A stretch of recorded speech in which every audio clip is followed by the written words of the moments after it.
ಮಹಾಮಾರಿಯಿಂದಾಗಿ ಜನರು ಮೊದಲೇ ರೋಸಿ ಹೋಗಿದ್ದು ಈಗಷ್ಟೇ ಚೇತರಿಸಿಕೊಳ್ಳುತ್ತಿದ್ದಾರೆ. ಈ ಮಧ್ಯೆ 5 ವರ್ಷಗಳ ಬಳಿಕ ಚೀನಾದಲ್ಲಿ ಮತ್ತೊಂದು ಮಹಾಮಾರಿ ಸೋಂಕು ಹಬ್ಬುತ್ತಿರುವ ಬಗ್ಗೆ ವರದಿಯಾಗಿದೆ.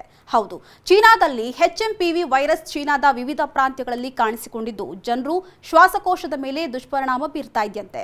ಈ ಸೋಂಕಿನ ಹರಡುವಿಕೆಯಿಂದಾಗಿ ಚೀನಾದಲ್ಲಿ ಆತಂಕಕ್ಕೆ ಕಾರಣವಾಗಿದ್ದು ಕಟ್ಟುನಿಟ್ಟಿನ ಮುಂಜಾಗ್ರತಾ ಕ್ರಮಗಳ ಜಾರಿಗೆ ಸರ್ಕಾರ ಮುಂದಾಗಿದೆಯಂತೆ. ಇನ್ನು ಈ ಕೊರೋನಾ ಸೋಂಕು ಹರಡುವಿಕೆಯ ತಡೆಗೆ ಅನುಸರಿಸಲಾಗಿದ್ದಂತಹ ಮುಂಜಾಗ್ರತಾ ಕ್ರಮಗಳಾದ ಮಾಸ್ಕ್ ಧರಿಸುವಿಕೆ ಹಾಗೂ ಕೈಗಳಿಂದ ಸೋಪ್ನಿಂದ ತೊಳೆದುಕೊಳ್ಳುವಂತಹ ಪ್ರಕ್ರಿಯೆಗಳನ್ನು ತಪ್ಪದೇ ಪಾಲಿಸುವಂತೆ ಕ್ಸಿ ಜಿನ್ಪಿಂಗ್ ನೇತೃತ್ವದ ಸರ್ಕಾರವು ತನ್ನ ಪ್ರಜೆಗಳಿಗೆ ನಿರ್ದೇಶಿಸಿದೆ.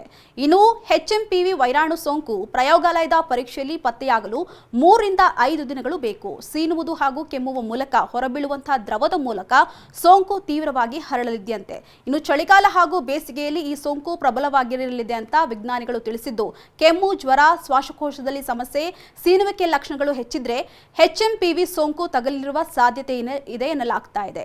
ಹೀಗಾಗಿ ಮುಂಜಾಗ್ರತಾ ಕ್ರಮಗಳನ್ನು ಅನುಸರಿಸುವಂತೆ ಚೀನಿ ಸರ್ಕಾರವು ಜನರಿಗೆ ಸೂಚನೆಯನ್ನ ನೀಡಿದೆ.